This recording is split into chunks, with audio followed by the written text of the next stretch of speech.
Our story opens with a man named Gilgamesh. King of Uruk, but hated by his people, Gilgamesh was a terrible, selfish, and abusive ruler. The gods decide Gilgamesh's reign of terror must be ended.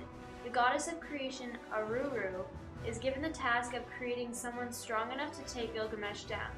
This is how we meet the wild Enkidu. Help! I see a wild man by the watering hole.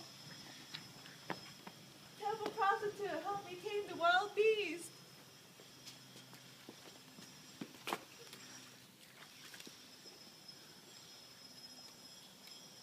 You're tame. We must find Gilgamesh.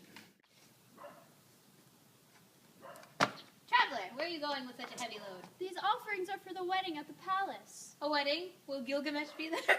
Yes, he will be laying with the bride before the ceremony. What?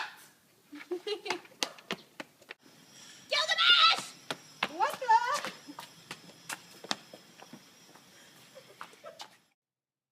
Amidst the fighting, the two men realize they have found their only equal in the world and become best friends. The new friends decide that they will embark on a great journey together and prepare to invade the cedar forest of Humbaba, a terrible demon. Gilgamesh and Enkidu appeased the sun god Shamash and were ready to be on their way. After a long day of traveling, Gilgamesh and Enkidu stopped to rest for the night.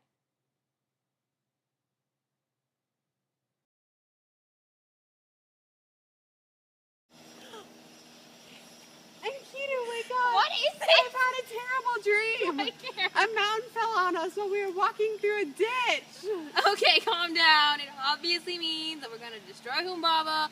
And he's gonna be dead like a mountain, so go back to sleep. Okay. Enkidu, wake up! I've had a terrible dream. I really don't want to keep doing this. What happened? I was trampled to the ground by a wild bull, but then somebody brought me water. Okay, this obviously means that Shamash is on our side and that he'll help us conquer Humbaba. Now go back to sleep.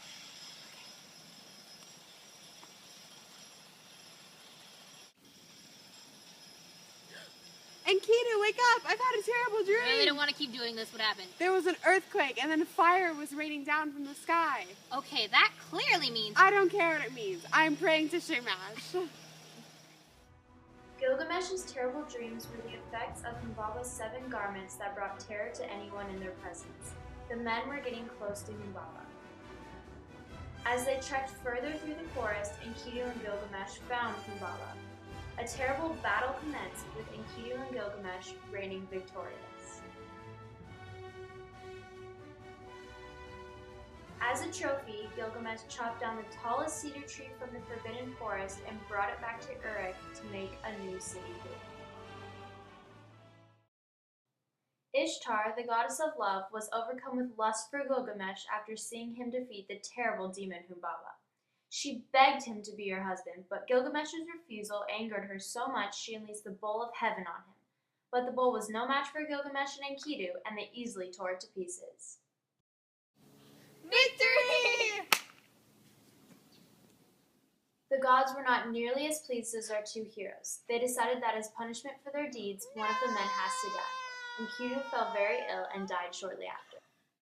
In his extreme remorse, Gilgamesh wandered through the wilderness at a complete loss over the death of his dear friend.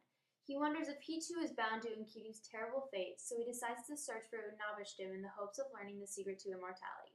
His search brought him to the summits of Mashu, guarded by a scorpion man and his wife. Who goes there? Why do you come to Mashu? I seek immortality from the great Utnapishtim. He lives on the other side of this mountain. You can go through this tunnel, but no mere mortal has ever been able to cross.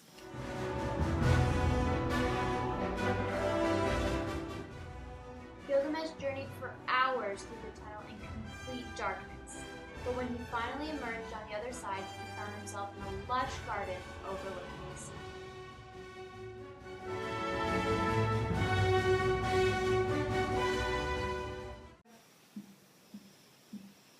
It's Gilgamesh, and I'll pound down this door if you don't let me in. No, you look like a convict. What do you want? I'm grieving. My best friend just died. Tell me, fair barmaid, am I bound to the same fate? Only the gods live forever. I must find Utnapishtim. Go to Urshnavi. Only he can take you across the waters of death to Utnapishtim. Hello there, Urshnavi. Can you take me to Utnapishtim? Yeah, let's take you across the waters. So Gilgamesh and Urshnavi traveled over the waters of death to Utnapishtim's home. Once they arrive, Gilgamesh tells the old man who greets them his story.